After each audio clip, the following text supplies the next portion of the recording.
warahmatullahi wabarakatuh. Perkenalkan, nama saya Oktasri Wulandari, NPM C0C01912. Saya dari Prodi D3 Akuntansi Universitas Bengkulu angkatan 2019. Baiklah teman-teman, di sini saya akan menjelaskan tentang materi bab 5, yaitu tentang transaksi induk dan entitas anak, persediaan dan jasa.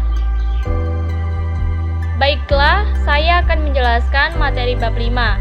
Di sini saya akan membahas transaksi yang terjadi antara induk dan anak, hubungannya dengan penjualan, persediaan, dan pembelian jasa.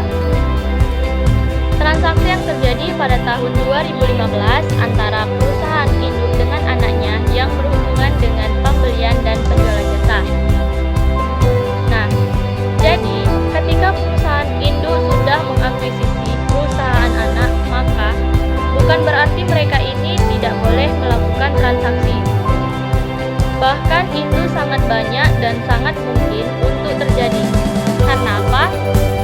Karena salah satu motivasi dilakukannya kombinasi bisnis adalah salah satunya motivasi manajemen laba.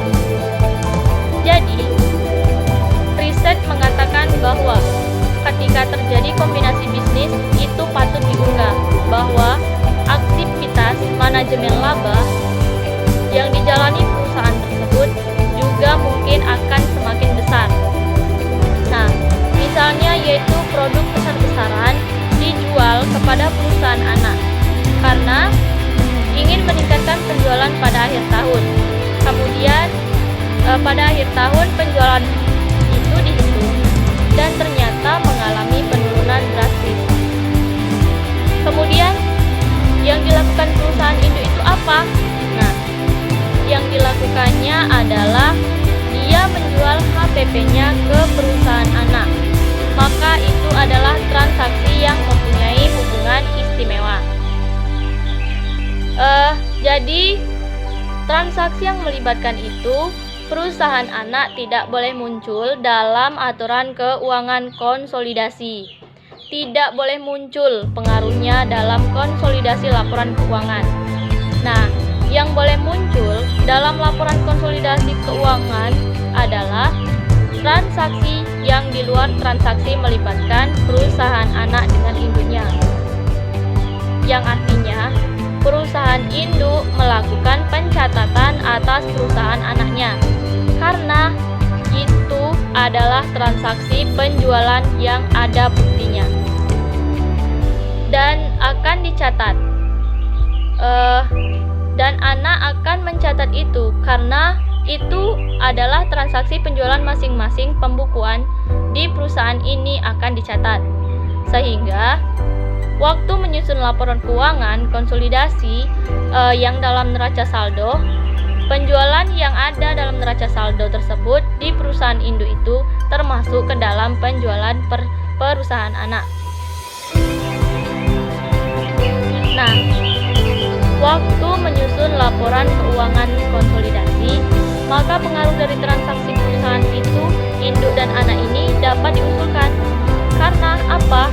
Karena dieliminasi. Nah, maka nanti kita ada proses eliminasi yang dilakukan oleh induk kepada anak.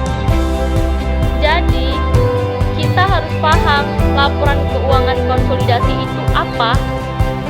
Nah, laporan keuangan konsolidasi adalah laporan keuangan yang menyajikan informasi tentang kinerja dan posisi laporan keuangan, termasuk arus kas dari suatu kelompok usaha, bukan dari satu entitas tunggal. Maka itulah yang dinamakan laporan keuangan konsolidasi. Di sini saya gambarkan transaksi yang melibatkan antar entitas dalam suatu perusahaan. Contohnya yaitu misalnya transaksi pembelian fasilitas kredit PT Garuda Indonesia kepada PT Cigilik Garuda. Nah, Garuda memberikan fasilitas kredit, maka transaksinya disebut transaksi hulu, yang artinya dari perusahaan induk ke perusahaan anak.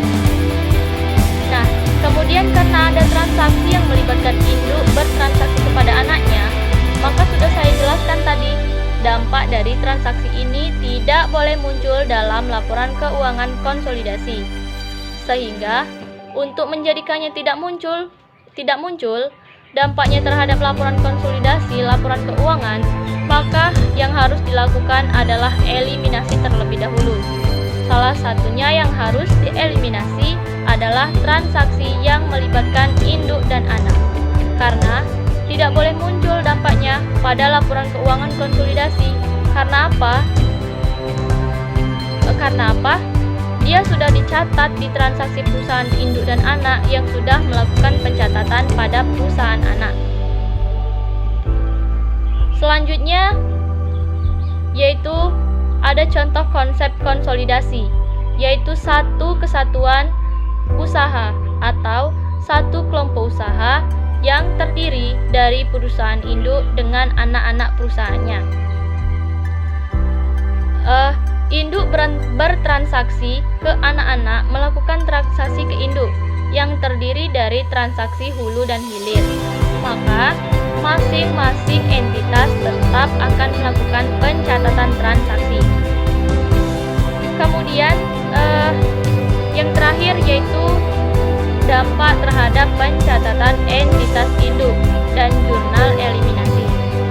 Nah, transaksi jual beli perusahaan antara induk dan anak merupakan contoh transaksi antar entitas dalam satu kelompok usaha yang pasti akan menimbulkan keuntungan dan kerugian dari jual beli tersebut. Yang dibedakan menjadi dua, yaitu ada yang sudah direalisasikan dan ada yang belum terrealisasikan dalam periode tersebut. Nah, kapan dikatakan keuntungan dan kerugian itu sudah terrealisasi? Nah, jawabannya yaitu keuntungan dan kerugian itu sudah direalisasi ketika barang dagangannya yang dijual oleh PT induk ke PT anak sudah terjual semuanya ke perusahaan non-afiliasi.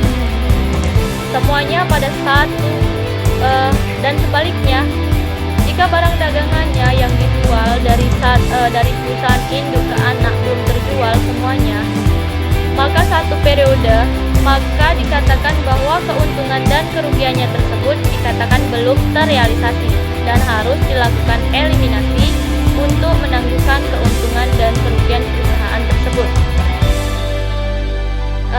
Baiklah teman-teman, itu saja yang dapat saya sampaikan pada bab 5 ini. Lebih dan kurang saya mohon maaf. Wabillahi taufiq wal hidayah. Wassalamualaikum warahmatullahi wabarakatuh.